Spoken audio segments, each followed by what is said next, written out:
American Revolution, young men looked at old wealth and wondered why men born free should be enslaved by poverty. The aristocracy was richer than ever, but for most, life was hard, often violent, and always shadowed by death. There was, though, a new world struggling to be born, and the forces unleashed in Europe would help mold the destiny of the land we call America. Who were the first Americans? Where did they come from, and why? And what happened to them when they reached our shores for the first time? This is the story of one of those men and of the family he founded. A story of that great American experiment in the brotherhood of man. And like the stories in each American's background, it begins in a foreign land.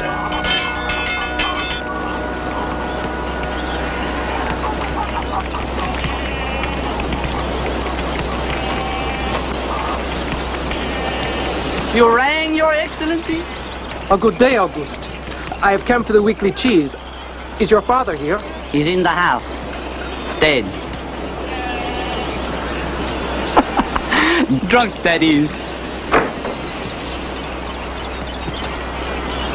I will come back later. Oh, no. You haven't met my cousin, Bertrand. This is Philippe Charbonneau, the noted innkeeper from down the road. Oh, the little lord you were telling me about. Lord of the cow chiefs. I will have the cheese now. I will have the cheese now. What makes you think you're so much better than we, huh? I do not. You lie! Because you can read? Because your mother was on the Paris stage? Oh, an actress was she, huh? You needn't wonder who your father was, my lord. You probably have 1,000. Damn you!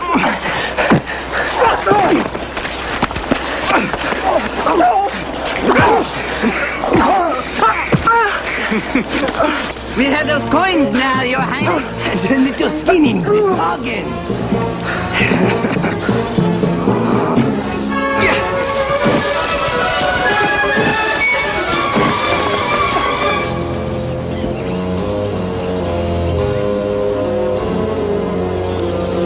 Philippe! Philippe! Philippe!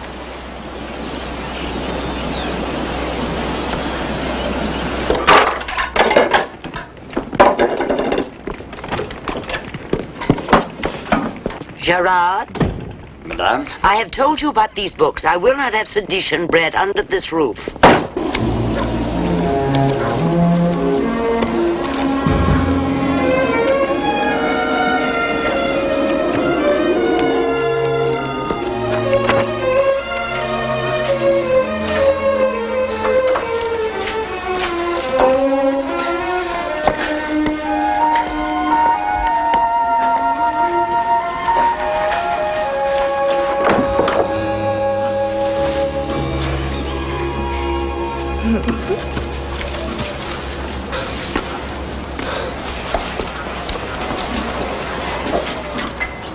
Oh, Philippe.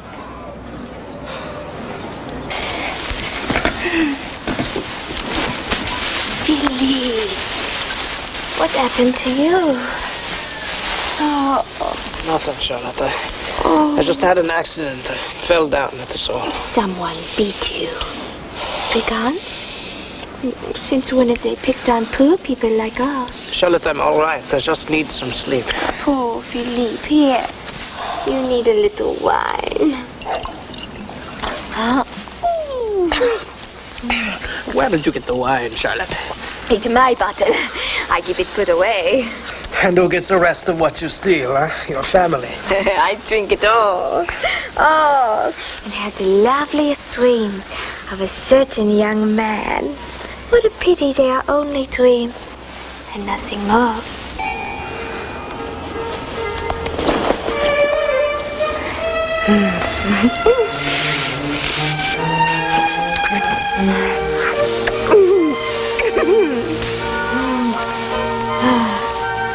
Is it your first time?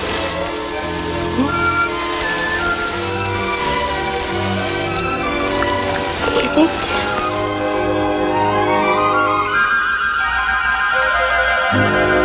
Madame Molly, if you have so graciously consented that I be given the privilege of working 10 hours a day in return for educating your son, you must at least permit me to do my duty as I see it. Education does not lie in books which have been suppressed by the government. Banned. Because they speak the truth. Throughout history, only lies have been freely promoted. Lies, never the truth. Jean-Jacques Rousseau. They may suppress him all they want, but what he and his fellows write will rattle the world to its foundations. Time and time again, I have given you explicit instructions. No Latin.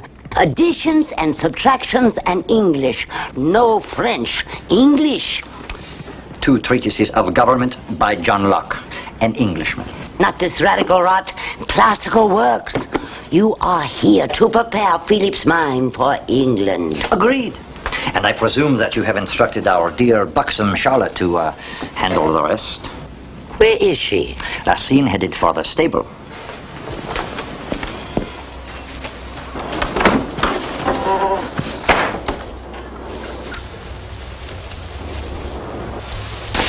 It is your mother? Come down at once.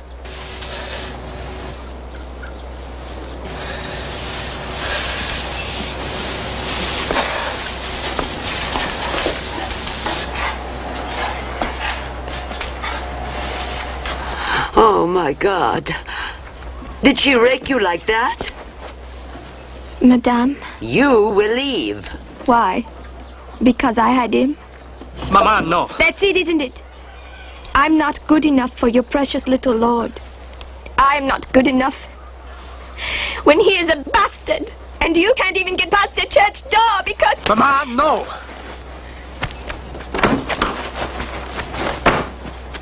She was only trying to comfort me, Mama. Who beat you? Well, you heard her, Mama. They call me a little lord.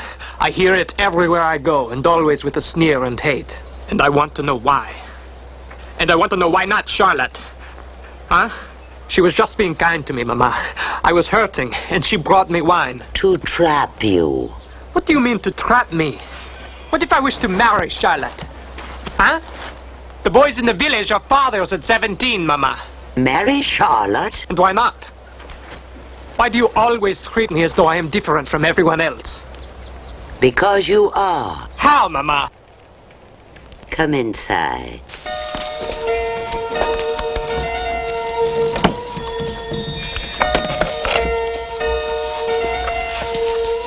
This is from your father.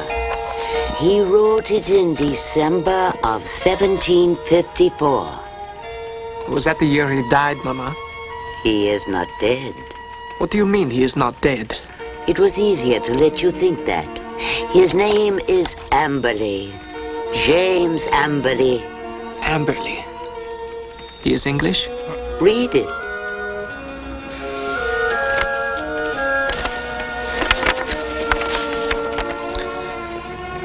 My beloved Marie, this is the letter I promised you in Paris. By the witnessing below, I declare in sight of Almighty God that my natural son, Philippe, is hereby acknowledged by me, and upon my death shall receive, in accordance with the laws of this realm, an equal share of my estate, save for Kentland itself. What is Kentland, Mama? The family residence. Go on. Kentland, which by custom must pass to my legitimate son's eldest male issue. He has another son? One. Your half-brother. This is my true and irrevocable intent. The whole declaration being freely made by my own choice. Never yours. James Amberley, Duke of Kentland. Mama, a duke? He is titled? Yes, Philippe. You are a nobleman by birth, the son of an English lord.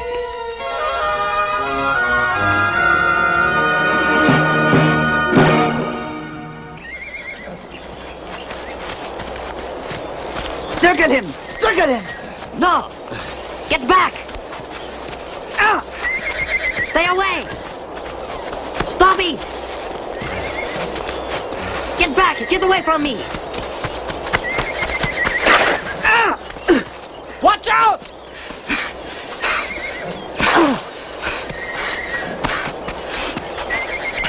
You would have done better to stay out of this.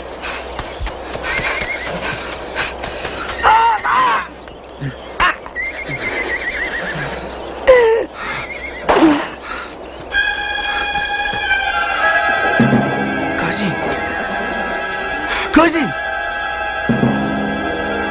Murderer! You killed them! And you will find yourself in a similar condition if you are ever seen near Chavagnac again. I am giving you a chance. Take it.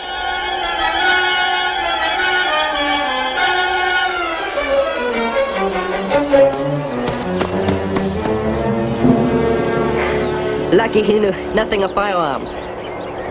I could have never gotten a ball off in this stamp. The powder would have flashed in the pan. Is he dead? Yes. Yes, I would say so. A spontoon is not just for show. They are killing instruments. Dear God. The crime was theirs, not yours. Any soldier has the right to kill his enemy in battle. In battle? But this was not a war. Oh, but it was for me, my friend. They were taking me for ransom. I will take care of the body if you will fetch my horse, Philippe. My name is Philippe Charbonneau. I am Gilles. Just Gilles? Well, for you.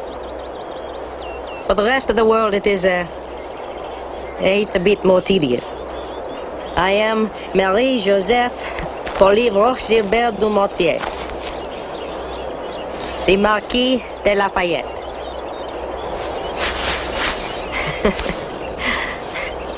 I do not believe it for a minute. You stole the cheeses. I did not. His aunt gave it to me. Look at the Saint Nectaire, the most expensive kind. Here, go ahead, count. You will find every sou I took with me. Here we thought you met up with the brigands again, but in this case it was only a marquis. Saint Nectar it is. I had some only once before in my life. Philippe, how did you get on with the Marquis? Easily? Yes, and he says we are blood comrades. You see, Gerard, have I not said it many times before that any man of breeding would recognize it in my son? Blood comrades. Most peculiar term for a friendship between boys, is it not? Well, it is just because I helped him save his horse after it unseated him and ran off, like I told you. Scarcely an act of courage under fire. Well, it is just his way of speaking. Everything in military terms. We should have some wine. Some good wine. Yes. Gerard. Yes, my lord. Do not mind him, Philippe. Tell me more about the Marquis, the chateau. Is it grand inside? Yes, Mama, it is. And he actually said you wear blood comrades. Yes.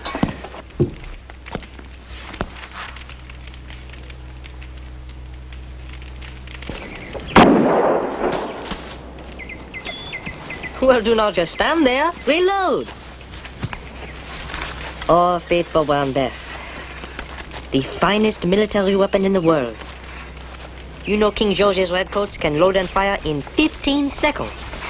Yes, that is why we French hate Georgie and his muskets. If we had them, we could rule the world. But lacking them, we have nearly lost it. Well, how did you obtain this one, Gilles? From my military tutor. And they call it Brown Bess because of the barrel? No, brown is the stock. It is a preservative they treat it with. You will not see another weapon like it. And when you see this one en masse, you had better prepare to die.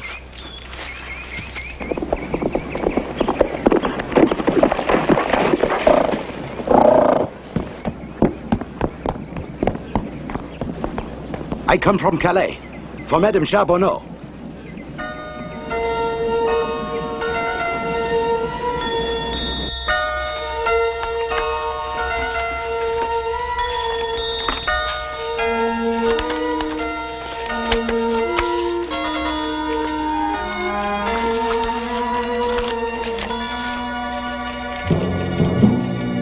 Gerard. Philip's father has fallen ill. He wishes to see his son before he... That is for our trip to England. We must leave immediately. Where is Philippe? At the chateau. Please go find him.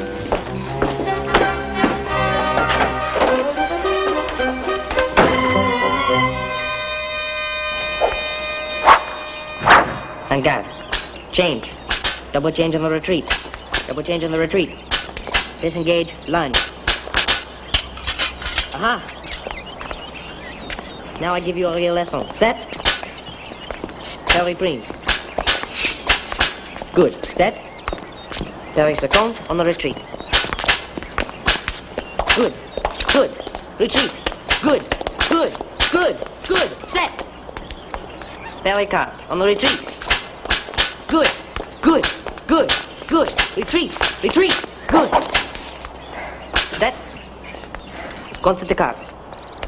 Good. Contact the cart. Good. Again. Good. Very prime. On my attack, you disarm me. No, Gilles, I cannot. Do it. Very good, Philippe. Bravo. My lord, This man insists. Madame Marie wishes for you to return immediately. What, is something wrong? You are to go on a long journey. Well, that is fitting. For I too must journey back to the Academy in Paris. And I would like you to have something, Philippe.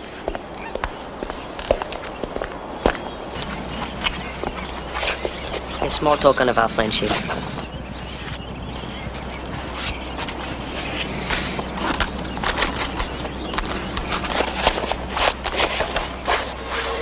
There. Now you have a briquet, like any good French grenadier. Oh, Gilles, I do not deserve such a splendid gift. What you have given me, neither of us may measure here. Beyond there is companionship and the pleasure of teaching an apt pupil. Please let them suffice. I hope to have the honor of meeting you again in Paris one day. Well, if not Paris, then somewhere. A battlefield, maybe. Who can say? But I have the feeling. With comrades in arms, it can be no other way.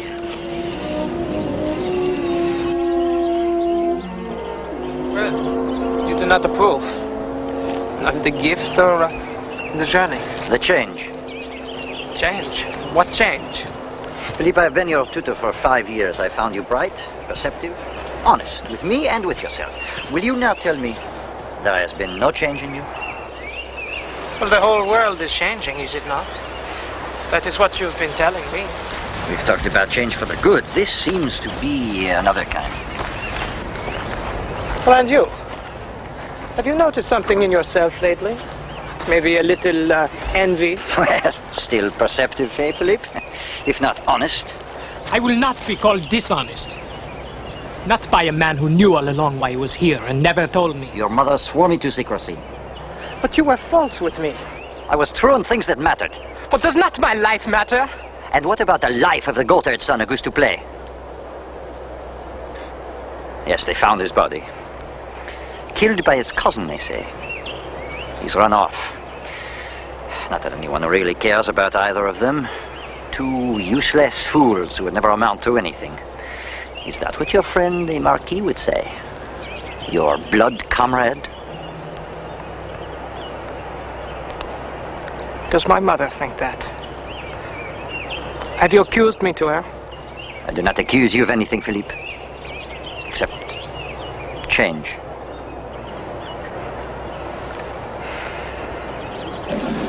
I did not mean to kill him, Gerard. You had a reason. But concealing it, that was an act without conscience. Yes, but Gilles said it was the enemy. Gilles' words, Gilles' background, not yours, Philippe. You must remain true to yourself.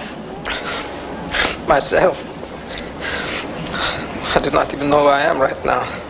You are a young man. And for all of your mother's obsessions, not so very different from any other young man. Yes, but I killed someone. And you live with it. And other guilts, and pains, and pleasures, just like the rest of us.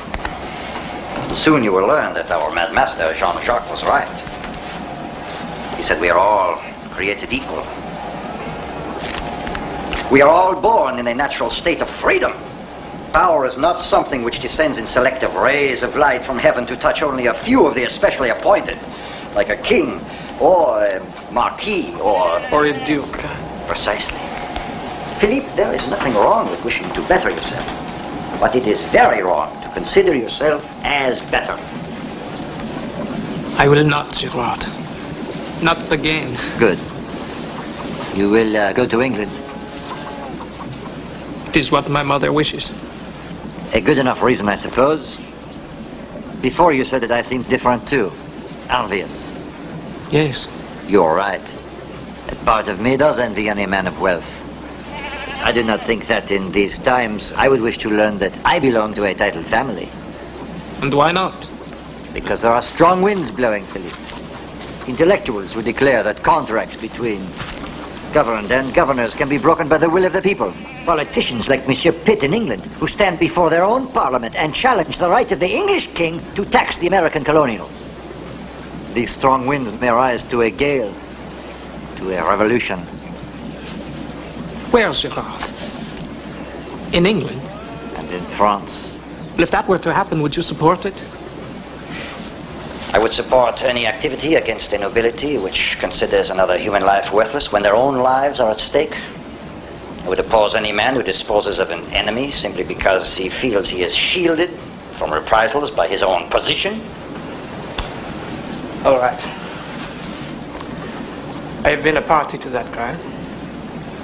But there is one crime I've sworn I would never be guilty of. What is that? To die like the man I killed. In poverty.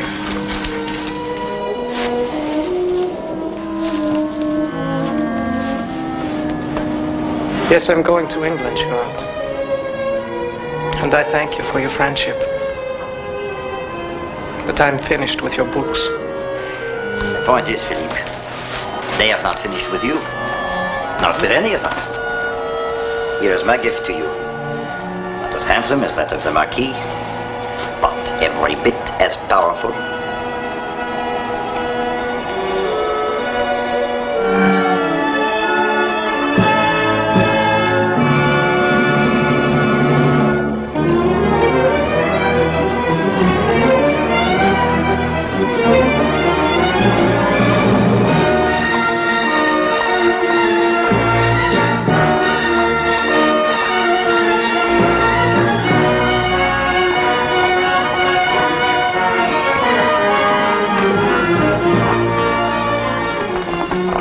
Friend.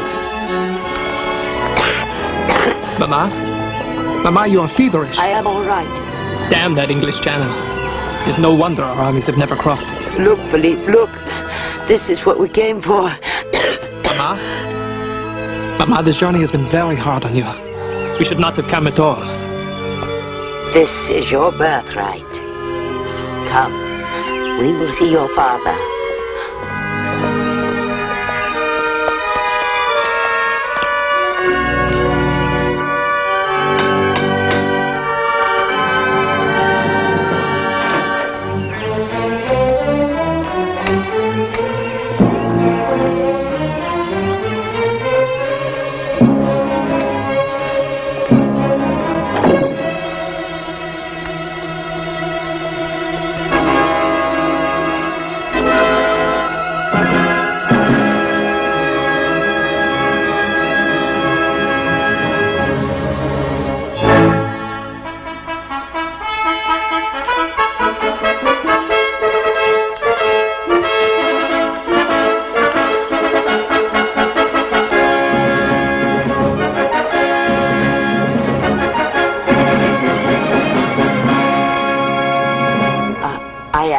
Charbonneau.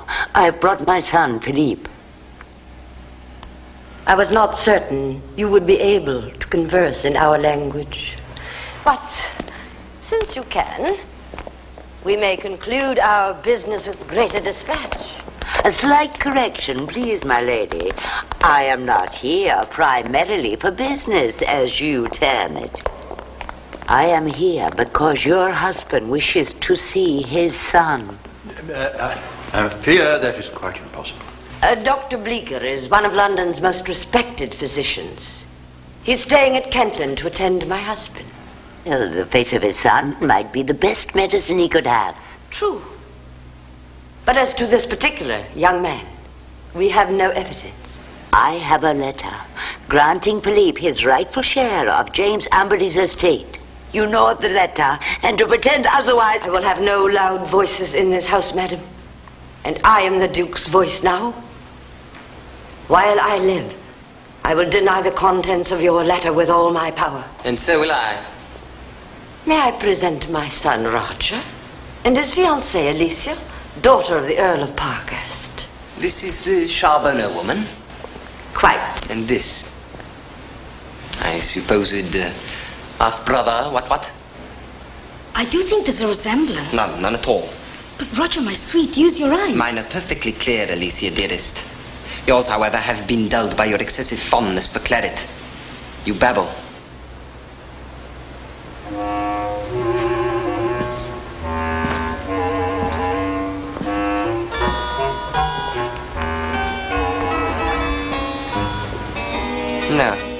No resemblance. Except perhaps one. We smell about the same. But then, I've been out for a frisky ride, what? Do not prod me. You French clod. Roger, you will not.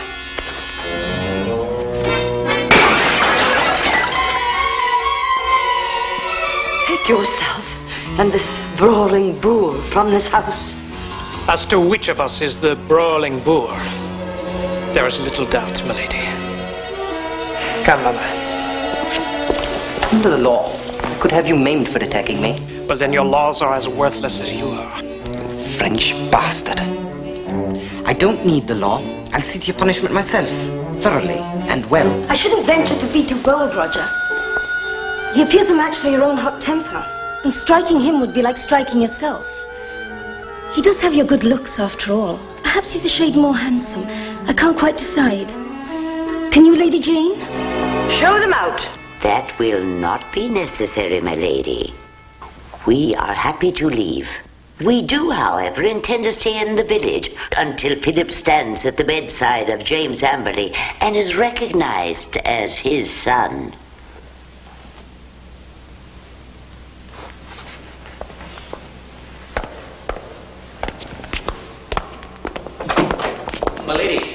My lady, an unexpected guest, Lord North. Stand aside, if you please. Stand aside. Why should I? Why, sir? Because these good people believe some deference is due the Prime Minister of England. You ignorant sod, this is Lord North. And for this I should stand aside. Yes, sir. That is essentially the reason. Well, I do not give a damn who you are. Oh. A trace of a French accent? Have we here a disciple of the infamous Rousseau? Well, I have read him, yes. And the pernicious Locke, too, no doubt. Every word.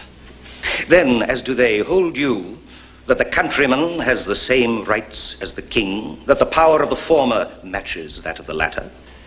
Well, the truth, sir, is that the power of the people is the greatest power on earth. Ah, but the king rules by divine right. Well, then let him rule in heaven. Lady Amberley, you have indeed attracted a perfect member of the mobility, as we call that rabble, over in our rebellious province of Massachusetts Bay. Though I do not make the habit of discoursing with commoners, I would advise you of one fact. Englishmen enjoy the fullest liberties of any race under the sun, but liberty is not a license to question the natural order of society. I know not how you caught this wicked disease of false libertarianism, but purge yourself before you come to disaster. Now, will you step aside? Will you?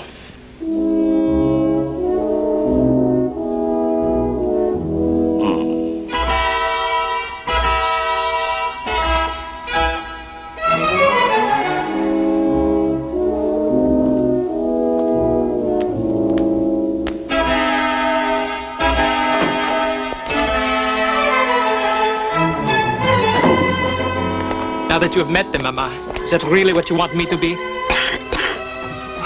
Perhaps Girard was right. Come, it is a long walk to the village. Walk?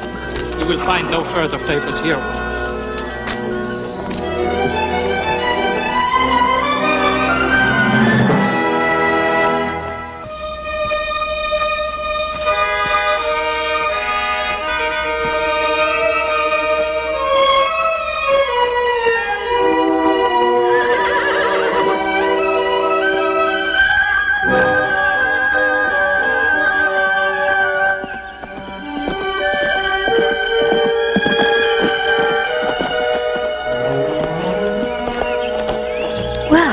Master Frenchman, I've never spied you on Quarry Hill before. Oh? Have you looked? You have a saucy tongue, sir. May I ask if there is any news of my father? The situation's little changed. The Duke seldom wakens. They do fear for his life. Thank you. We have very little knowledge of what goes on at Kentland. Unlike Lady Jane, who knows exactly what you do. Every minute. Like this one? No. Not this one. Will you marry my brother? Your brother? He'd like that. Well, whether either of us likes it or not, it is fact. I have no doubt. Yes, I shall marry Roger next year. The Amberley lands added to those of my father will leave an inheritance of increased size to children. To children? With a man who humiliates you? Larger concerns make things bearable. Roger's fortune. Exactly. Is everyone who lives doomed to be a prisoner of something? Or someone? If life be a prison, then we have no choice but to furnish it. Brightly. You realize, of course, that after Roger and I are married, I shall have to find lovers. Of course. One husband is not enough. Marriage has little relationship with more diverting pastimes. And I have often thought it best that Roger will be a crude lover, unlike the French, who we are told are experts in the art of love. Then were you also thinking of indulging yourself in the novelty of finding out? You speak our language very well. I had a very good teacher. And in Cupid's disciplines? Have you had teachers too? Enough.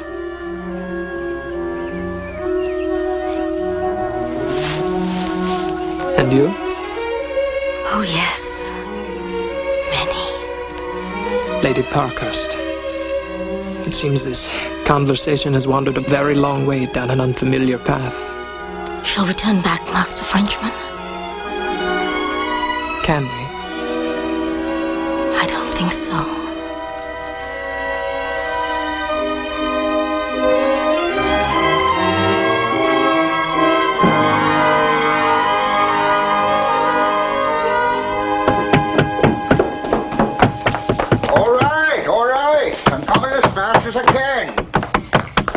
Need you wake the whole house? All right, all right. Bishop Francis will speak to the Frenchwoman and her son.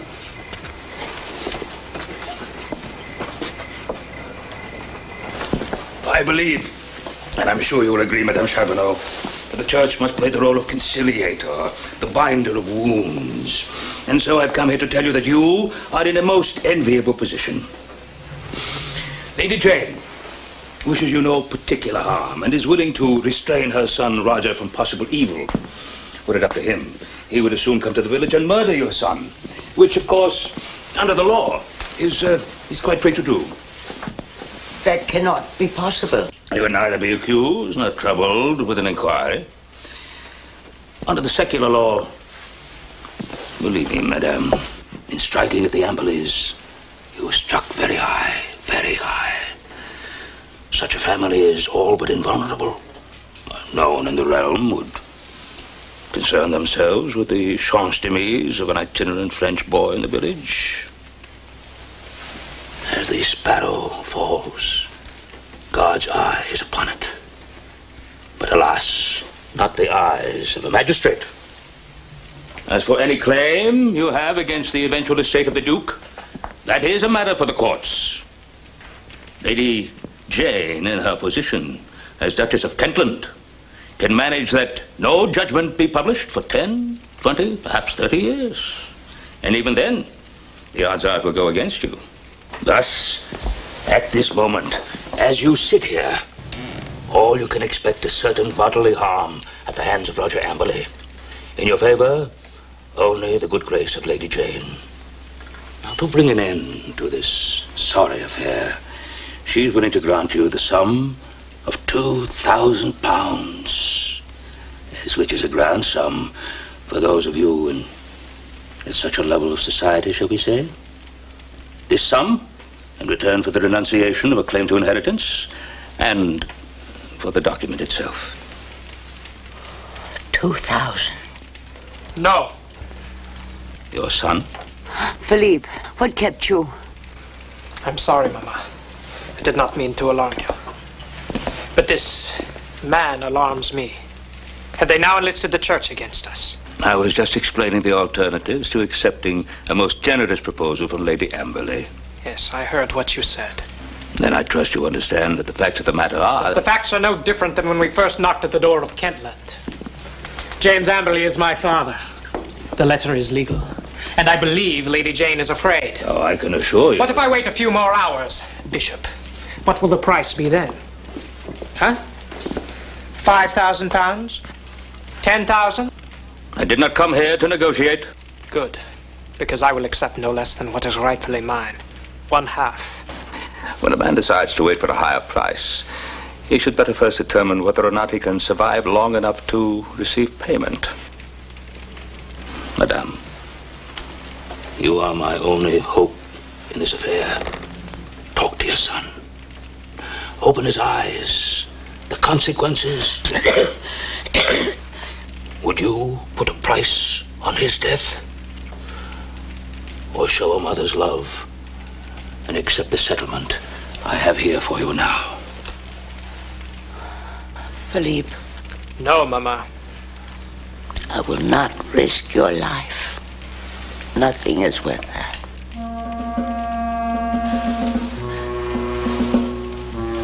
You have the entire sum? Of course. But first I must see the document which lies at the heart of the dispute. It would be poor stewardship on my part not to assure myself of its authenticity.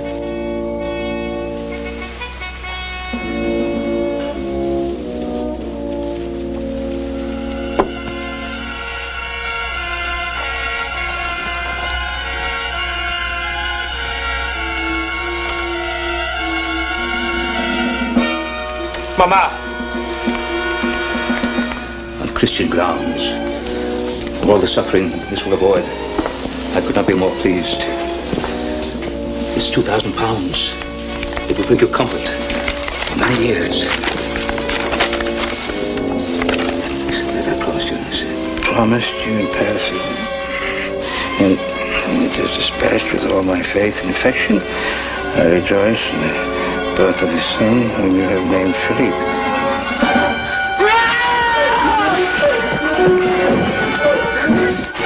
Stinking hypocritical bag of dust.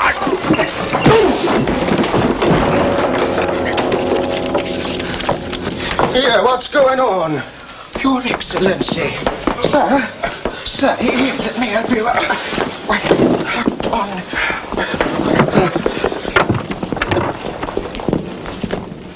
Near the corner. The signature is still there. I'll not have the likes of you under this roof another day. We will not be staying.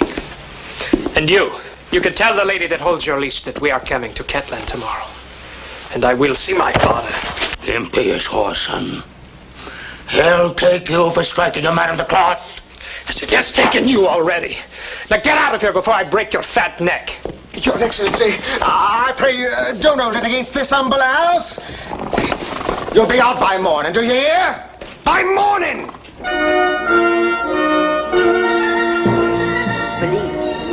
I am pleased you remain firm. I was beginning to lose hope. I swore to you an oath, Mama.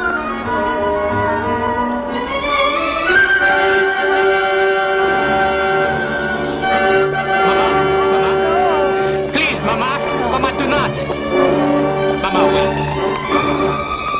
No.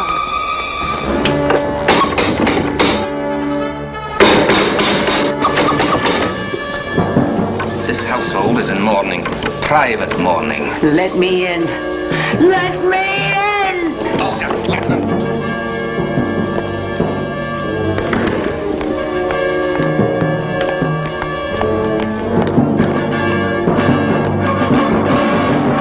Madam, you exceed the bounds of all decency. Leave at once and take this information with you. My husband woke briefly before he died. He charged me to care for his son. His legitimate son. He never mentioned your name, nor that of your boy. You have no claim on us. The matter is closed. No! You French scum!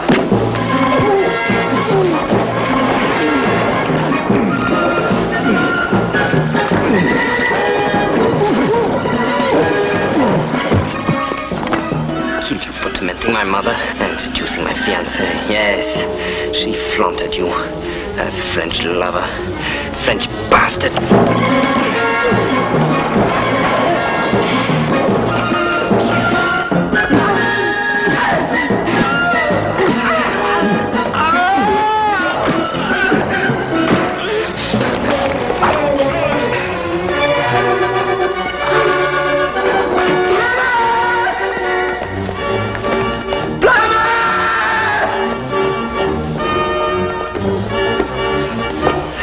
£1,000 to you, plumber. When you bring me his head in a basket.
Why, Alicia? To cleanse your conscience.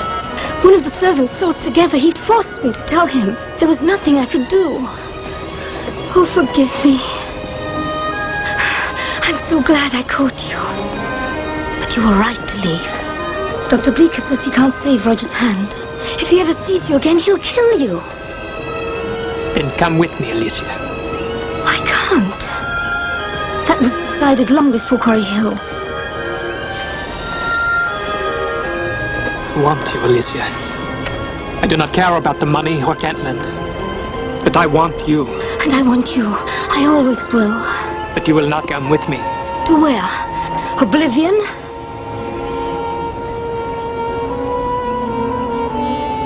Goodbye, Alicia. Where can someone like you go? Drive on! Where?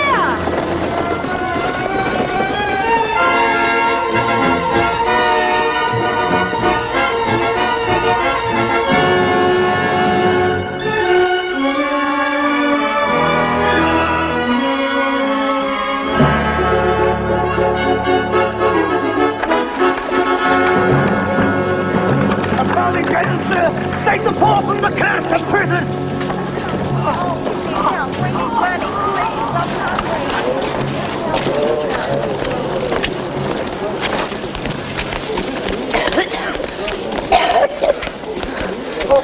Only a few more steps, Mama.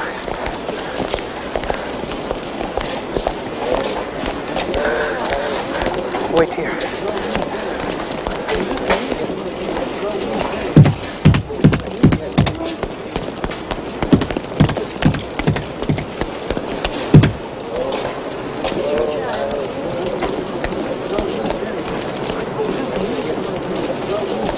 There must be an inn.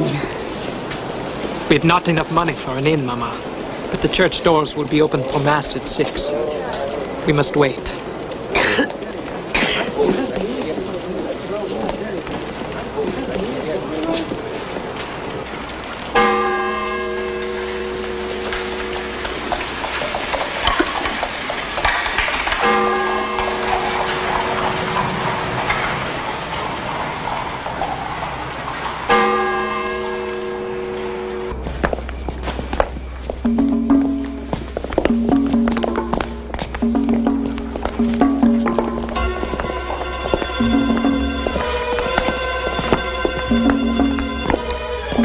Still here.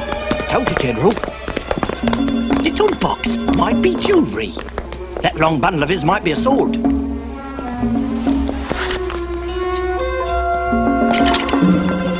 We'll have that.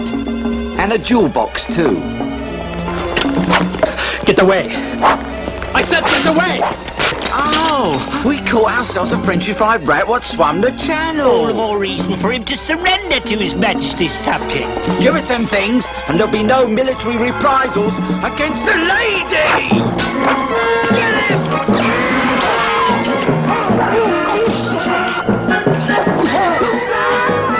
Back off! Be gone with you! Leave! No!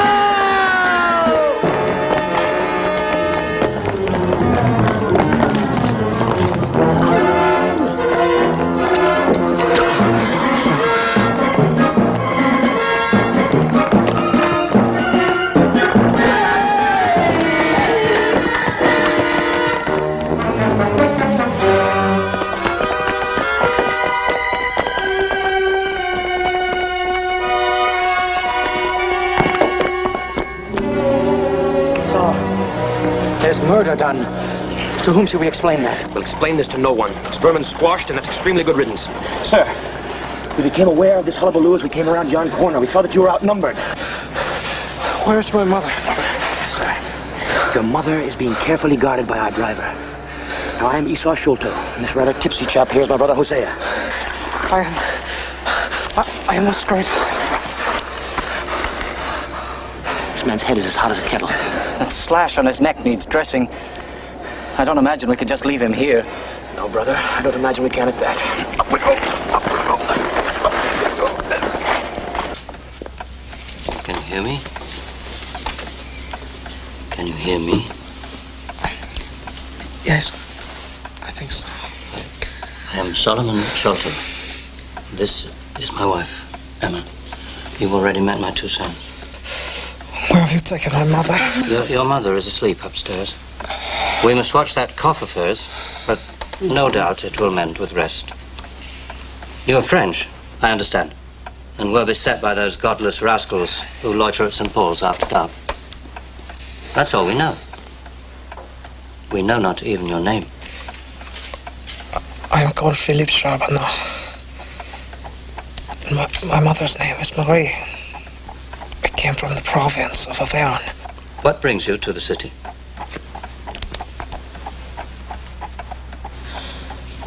Come, sir, enlighten us. French people don't just pop up out of nowhere. Unless you're destined for hemp out on Tyburn Road, you have nothing to fear. We came to England because of an inheritance.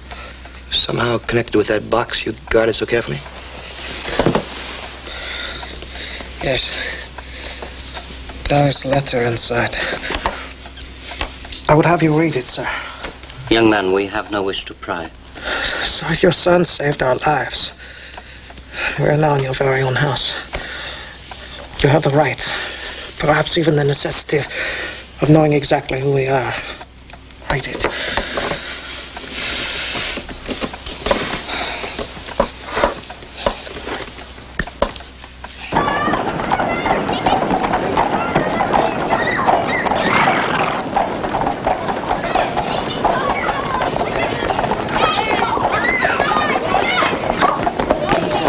He's in the Salter House, the printer's. He's been there for 2 days. Thanks, Governor, thanks. Philippe, here! Ink! Coming, sir.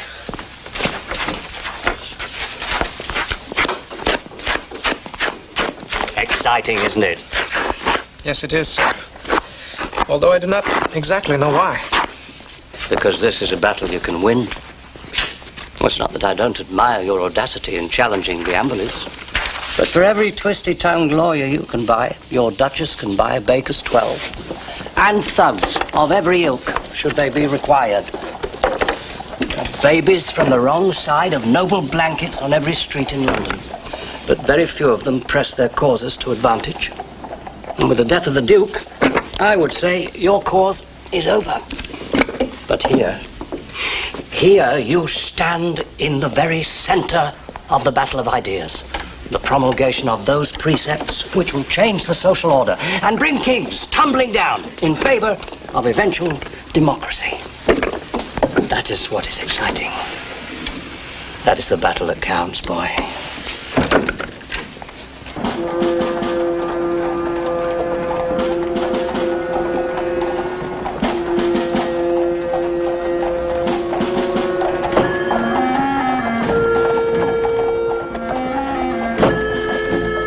May I help you? Don't bother. Looking for some fiction. A pleasant diversion.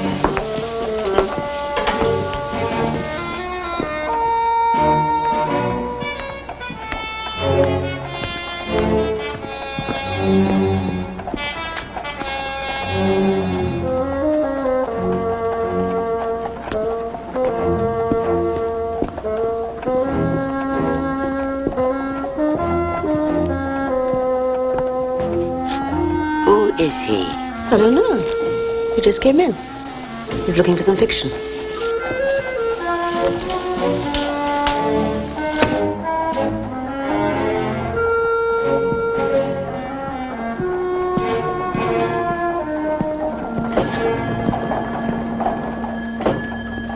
His eye.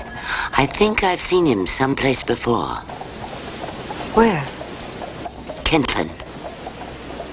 Are you certain? No, but... Oh, Marie. Oh, dear. You gave me a start. Oh, you'll have me seeing villains at every turn, too. I've a very impressionable mind, you know. Solomon always says I'm like the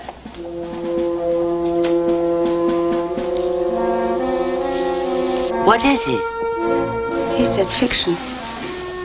This is Mr. Chambers' Cyclopedia Britannica.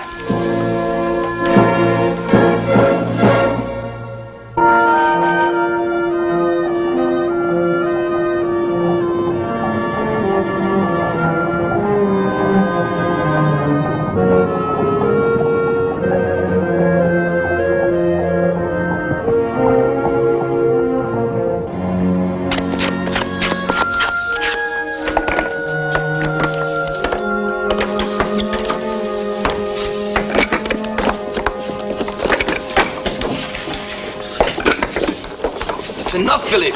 Break the coffin.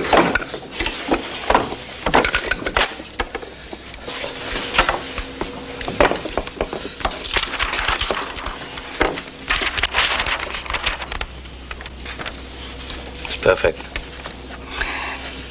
You must keep it. The first one you've spaced, typeset, everything all by yourself. You're really very good. Thank you, sir. I would say the aristocracy's loss is the printer's gain. Oh, by the way, Philippe, I've been making some inquiries in the local coffee houses. Concerning which gambling establishments are the most lenient with credit? No, sir. Concerning the one-eyed man Madame Charbonnel thought she knew. And? There's been no report of him in the area. Philippe, you don't recall seeing a one-eyed man at Kentland, do you? No, sir, I do not. After what happened there, your mother has a right to see danger at every turn. But I still think the Amberleys are satisfied you've surrendered to their power. Well, yes, sir, except, What? Hosea and I have been talking. You don't find it rather strange that nothing at all has been said about Lord Amberley's death? You and your brother don't exactly move in the circles which would be the first to know. Yes, sir, but gossip is gossip. And other than the colonies, what else is there to talk about? You must admit, sir, it is puzzling. Well, the death of a husband, the claim of a bastard son, her own son losing the use of his hand. Who is to say how much these things may have taxed Lady Amberley's mind? They're a peculiar, twisted people. They may have chosen silence for some reasons, known only to them.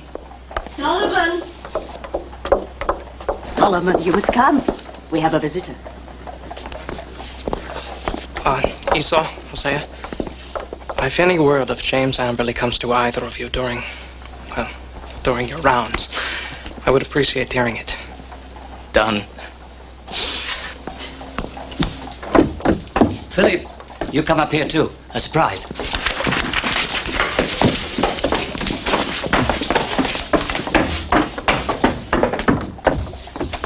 I promised to introduce you to a colonial. Your good fortune to meet one of such eminence. Dr. Benjamin Franklin. This young man is a guest in our household, a sort of unofficial apprentice. His name is Philippe Charbonneau. His mother, Madame Marie, is just beside you. We met. My pleasure.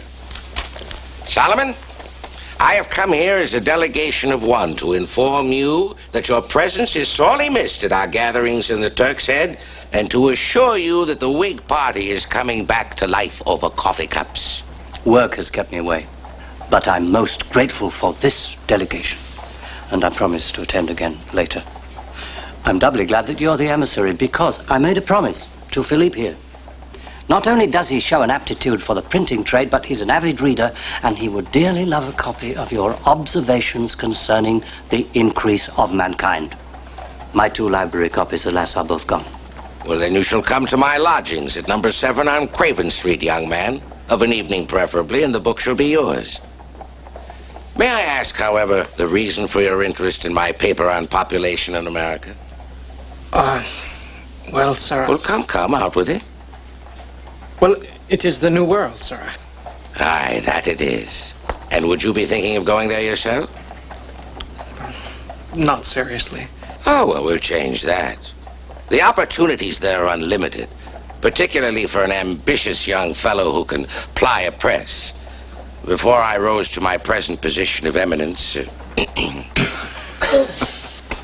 I was a printer myself, and I shall be happy to provide you with a letter of recommendation and a list of first-class printing houses where you can find meaningful employment. But we can discuss all of that when you come to call on me. Thank you very much, sir.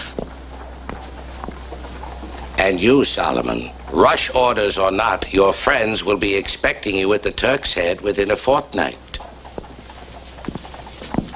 Uninterrupted work creates sour dispositions. But wealthy printers. Last.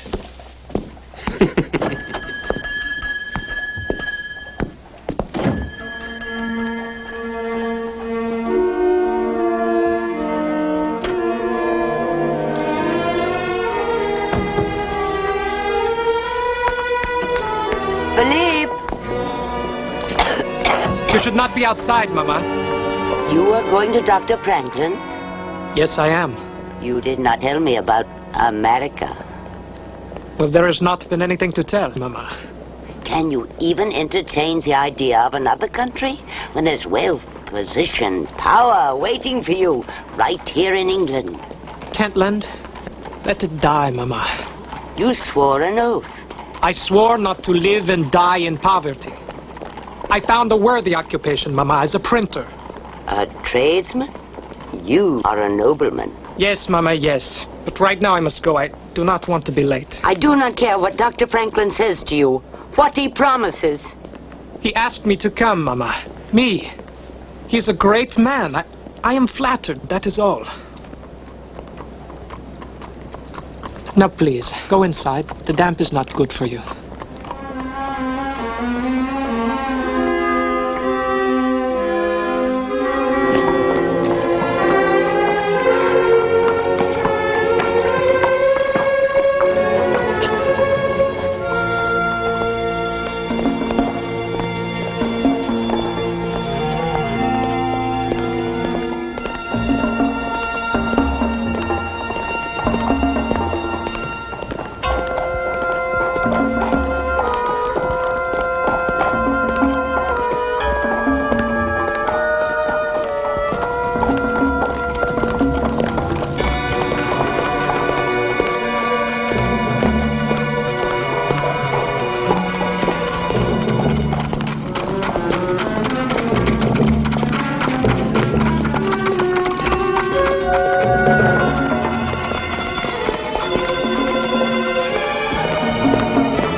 about you.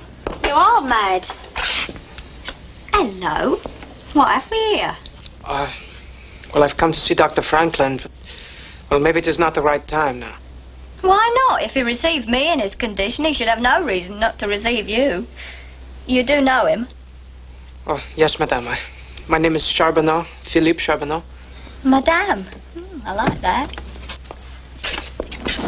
Dr. Franklin? Yes, Polly, my girl? Changed your mind, have you? No, sir. You have a caller. A young gentleman says he knows you. A Master Charbonneau. Oh, yes, yes, by all means, show him in. Over there. Thank you very much. He's having his air bath.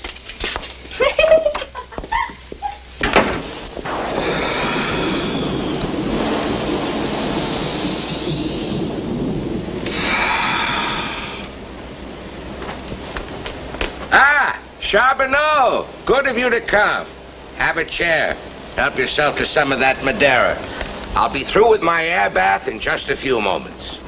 I have always believed that fresh air gives a salubrious effect to a man's health and longevity. Thus, I throw open the windows and bathe in this fashion for 1 hour every day. But enough of poor Richard's remedies. You've come about America. Time is up. Pour me a glass as well, huh? Can I close these windows? Where do you make your home? France, if I guess the accent. Yes, sir. I'm from the province of Auvergne. We came to England on business when my father died. I was supposed to receive an inheritance, but, well, there were complications. Some pack of rascally relatives cut you off, huh? You are quick to get to the heart of it, sir. So now your thoughts turn west, across the sea. Good choice. Good choice.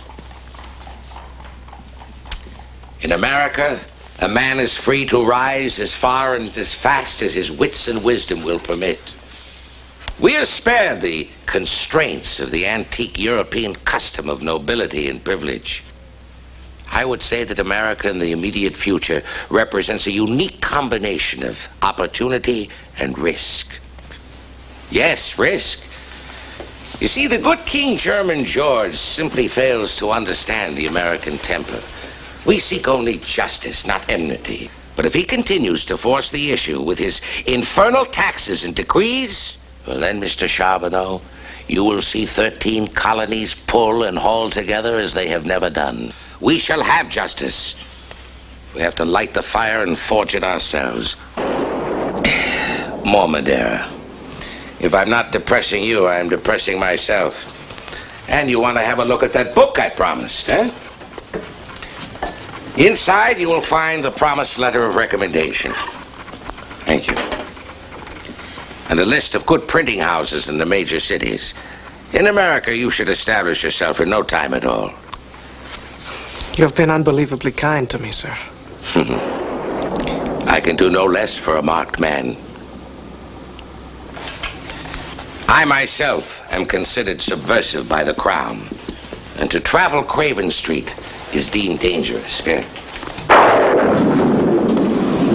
I saw him before when I closed the windows. Now look carefully at the next flash.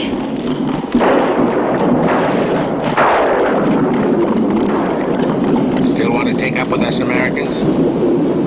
Yes, sir, I think so. Good boy. Come, I'll conduct you out the rear for your own safety.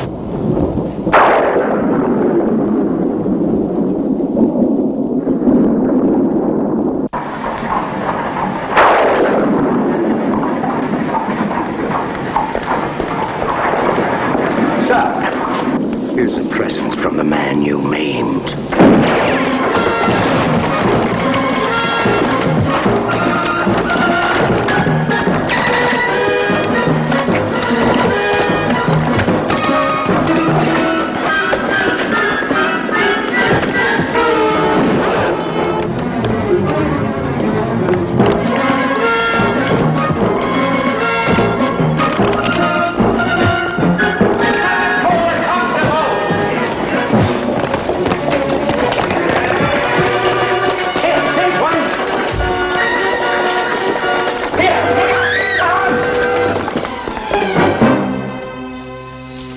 Not nearly as bad as it looks.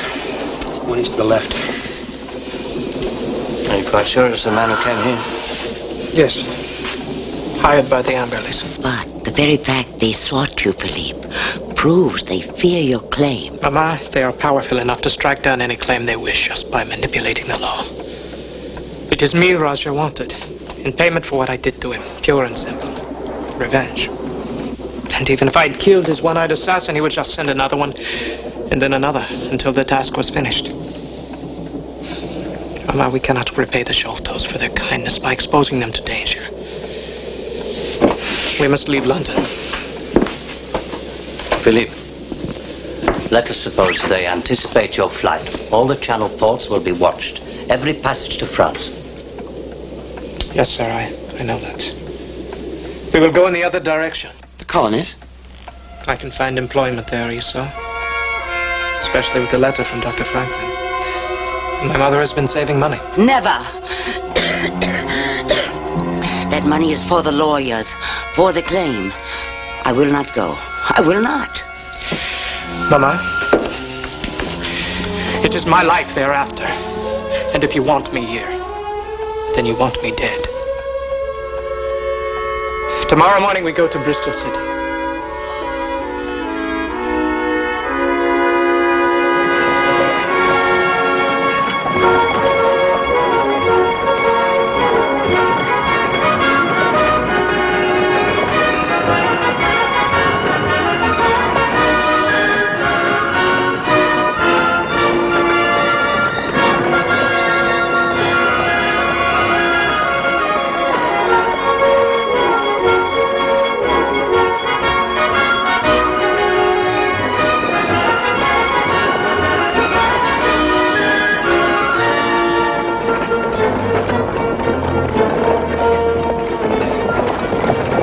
There's a man on a horse, sir. It could be a road captain.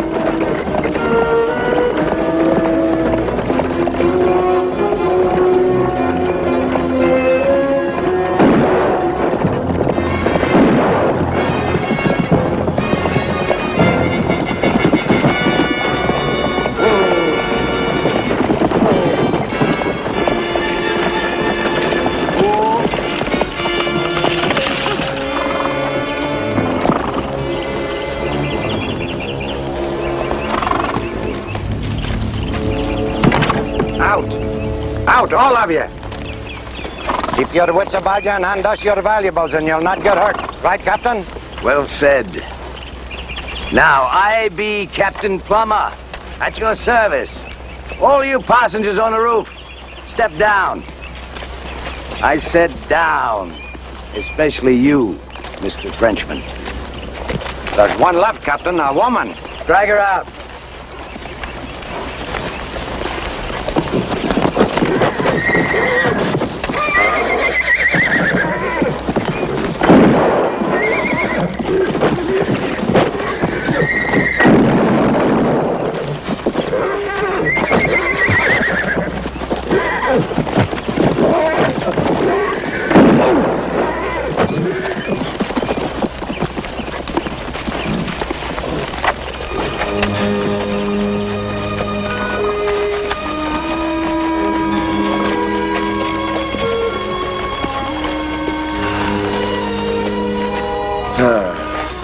I be Lucas, sir. Philippe. A keen shot, that.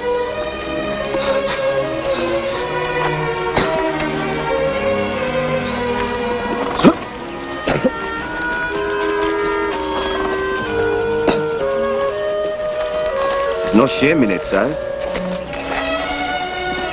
When the time comes, you kill easily. Then there will be shame.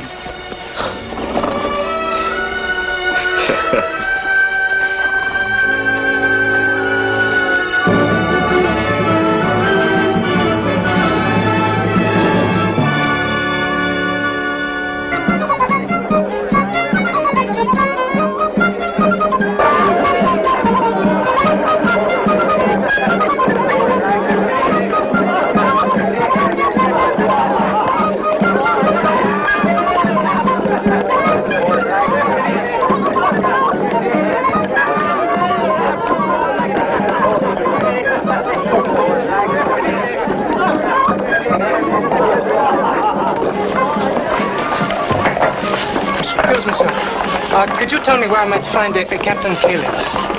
Over there, mate.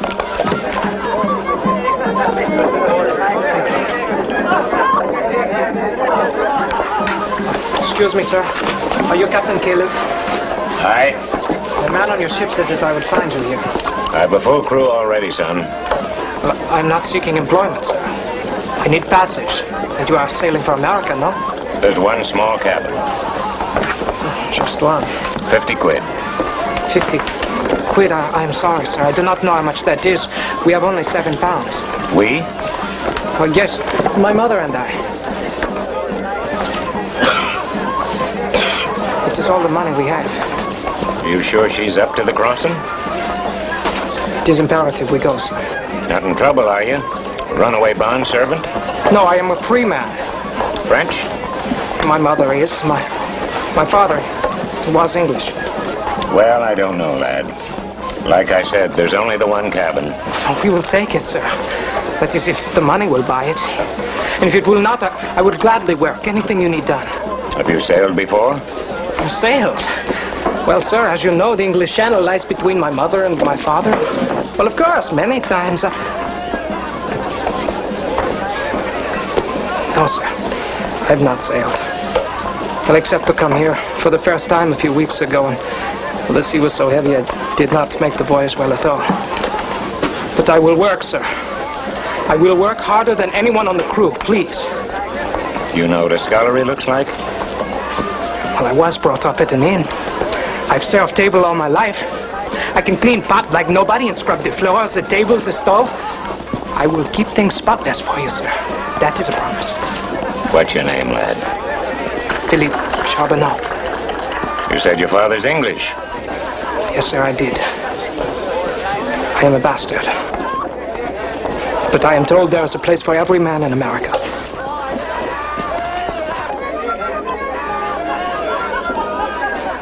Fetch your mother and your money.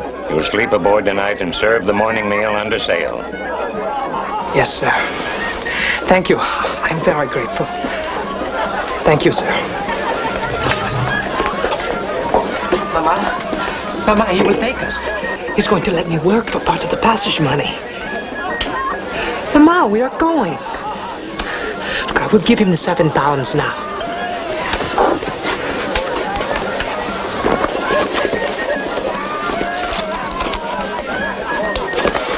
Mama, the letter from Dr. Franklin, it is missing. I must have lost it during the fighting. Mama, we must find it. You cannot go back for it. Not ever. You must go on. Alone.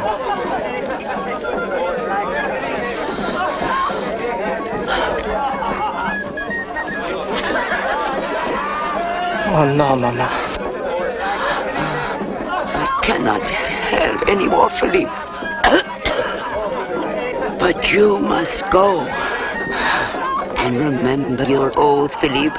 Remember the promise you made to me. Mr. Charbonneau? Coming? Yes, sir.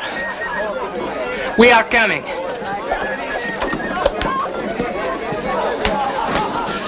Come, Mama. Quickly now.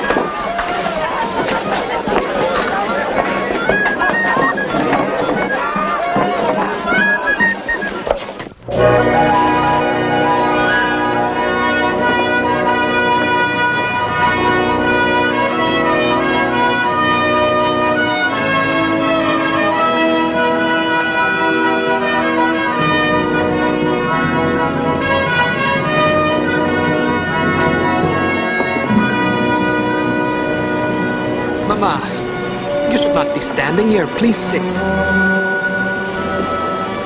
Look, I brought you some soup. It is not so bad today. No, no. I cannot.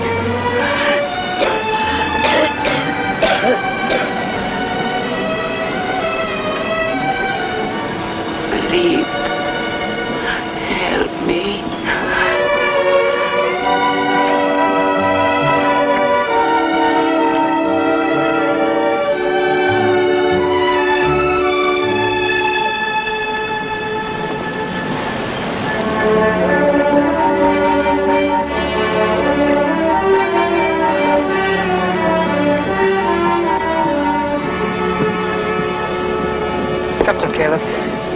sorry to bother you, sir. Some difficulty, lad?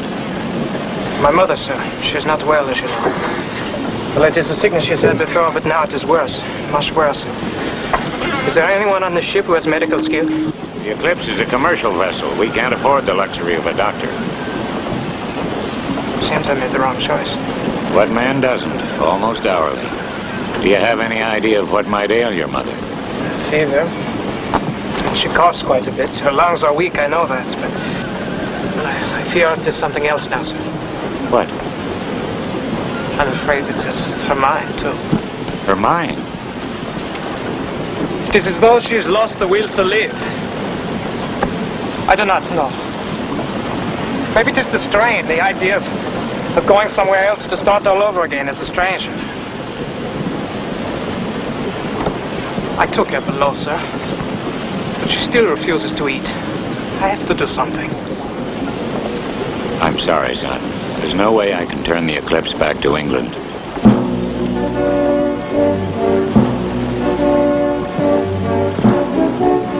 Three degrees starboard.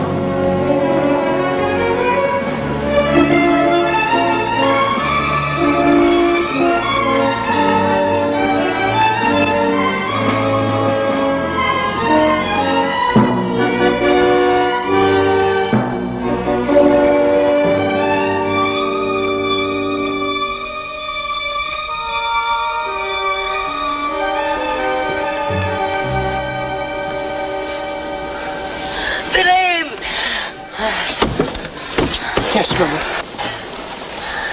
Do not light the light. I know I must look.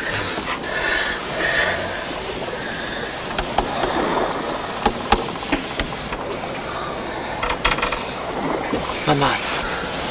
Mama, look. Look, I've made you something. I found a piece of wood.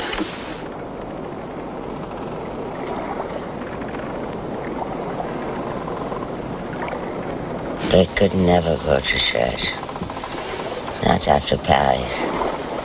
Not after you. They would not let me. So long ago. So long. I will never reach this America of yours. Do not say that. I no longer have the strength. You have to help yourself to live. To what purpose?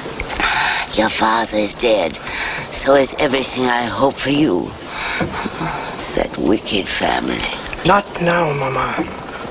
You made the right decision, Philippe. A new country. You are young and you have the heart for it. You have done the right thing. Mama, we will talk about it later.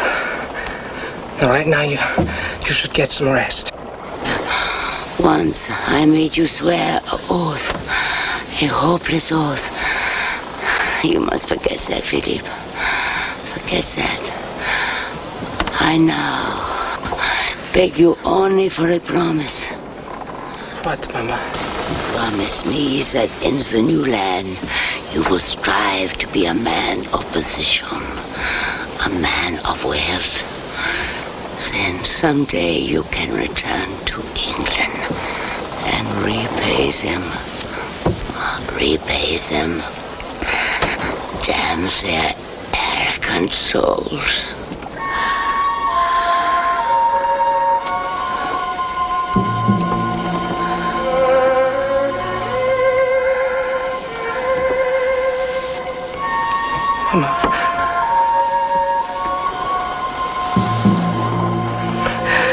Ma?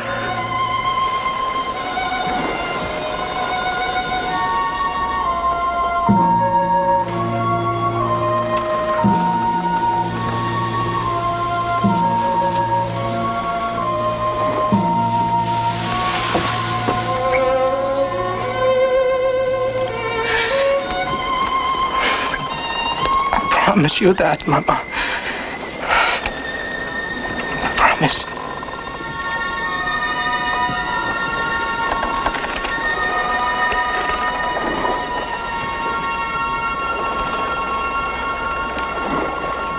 if I go and prepare a place for you, I will come again and receive you unto myself, that where I am, there ye may be also, and whither I go ye know, and the way ye know. Jesus saith unto him, I am the way, the truth, and the life. No man cometh unto the Father but by me. Amen.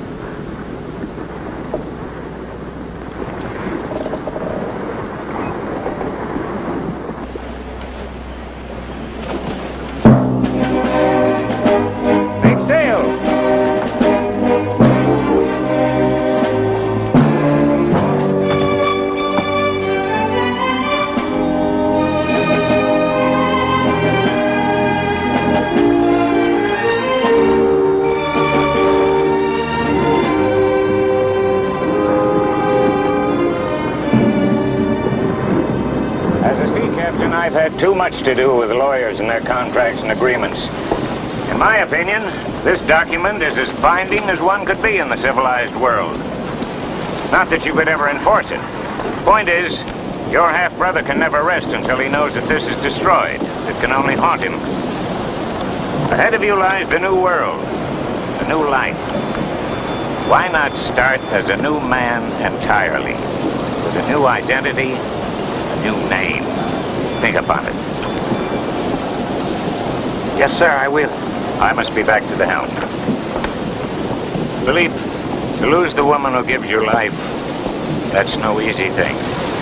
My mother's 87, healthy and peppery as ever up in Maine. I hope when she passes, I can behave as you did.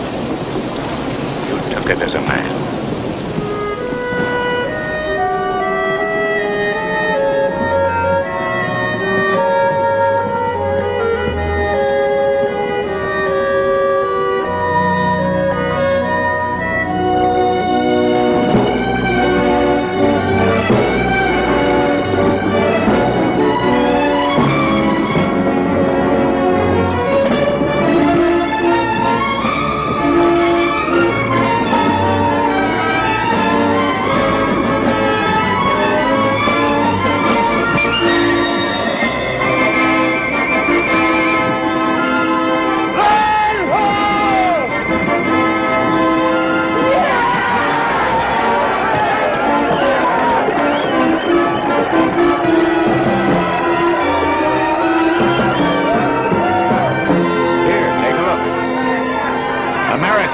I've crossed more than 50 times, Philippe.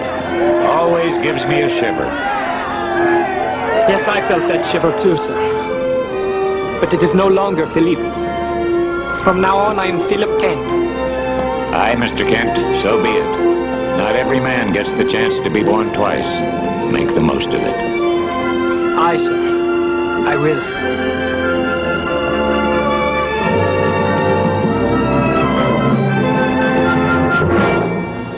Philip Kent.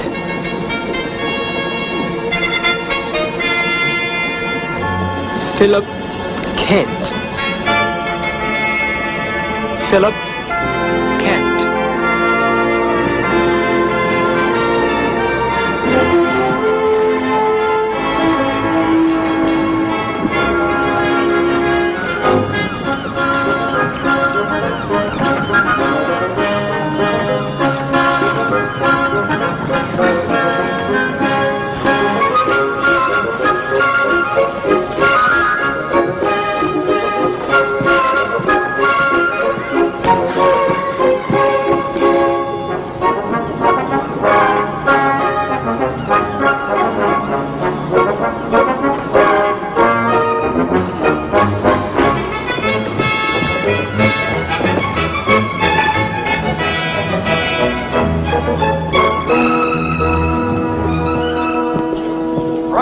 Souls, eh, lad?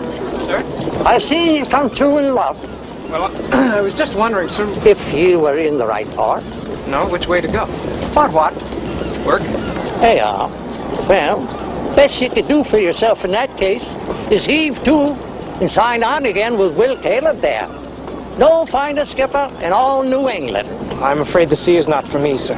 Oh, well, Boston might not be either. Times are hard. I will make it. Alone? Aye. Wherever you're from, You're a born Yankee, all right. Godspeed to you, lad. Thank you. And may the wind ever be at your back.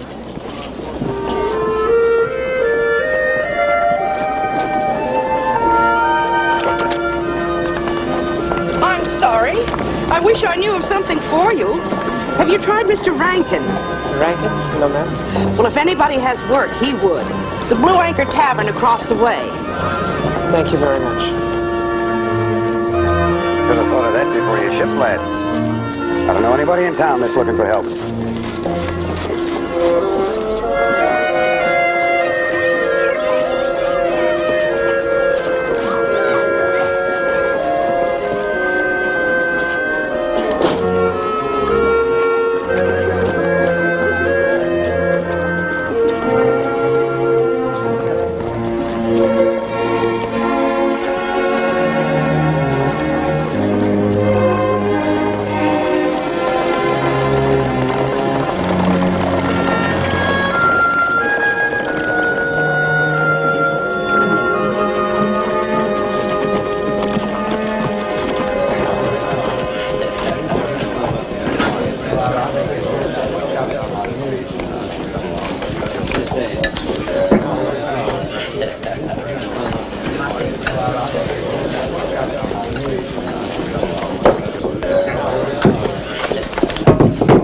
What can I serve you, young sir? Well, sir, I was looking for work. Ah, no work? Sorry. I would work for scraps, sir. I already got one of them. Right, Jeremy? Aye, sir. Sorry, lad.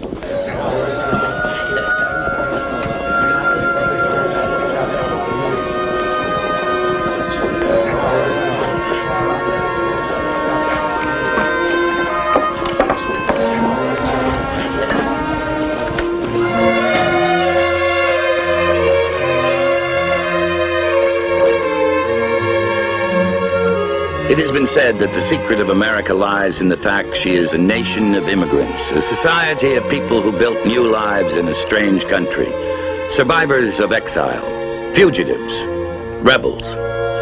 Like all who came before or after him, Philip Kent would have his will to survive severely tested. He would be forced to choose between liberty and death.